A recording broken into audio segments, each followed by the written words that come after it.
وما شاء الله دخل الكرفان إلى المنطقة اللي اليوم بينامون فيها، وبالاستقبال الرجل العظيم الجندي الخفي المغرب أهل الشهامة. يا جمالكم يا المغرب، الأستاذ شعيب، كيف الحال؟ يا أنتم شعب المغرب عجيب، يحبكم للفزعات ويحبكم للخير.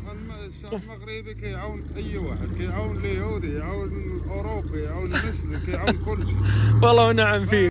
هذه من قديم الزمان، في الدم من قديم الزمان المغاربه كيعاونوا اي واحد. والله يكفي المغاربه، ما الدنيا كلها ما لها طعم بدون المغاربه. واحد هنا عربي ما هوش مغربي طلب لنا الحجوج، الاوراق، الطبيب، طلب لنا كل شيء. كاينه في الخلق ما شاء الله، في الخلق اي حاجه من الله.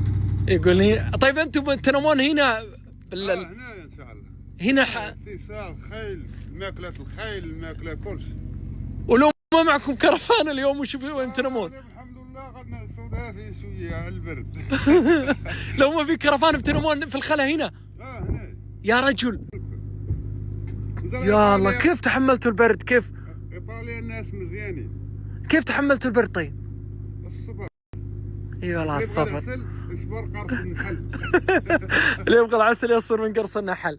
شعيب هذا الجندي المجهول جاي من المغرب على سيارته هذه فزعه لهم، يروح لهم للمكان قبل ما يصلون، يرتب لهم اغراضهم هذه حقه الخيول وما الخيول وعلف الخيل، ويطبخ لهم الطاجن.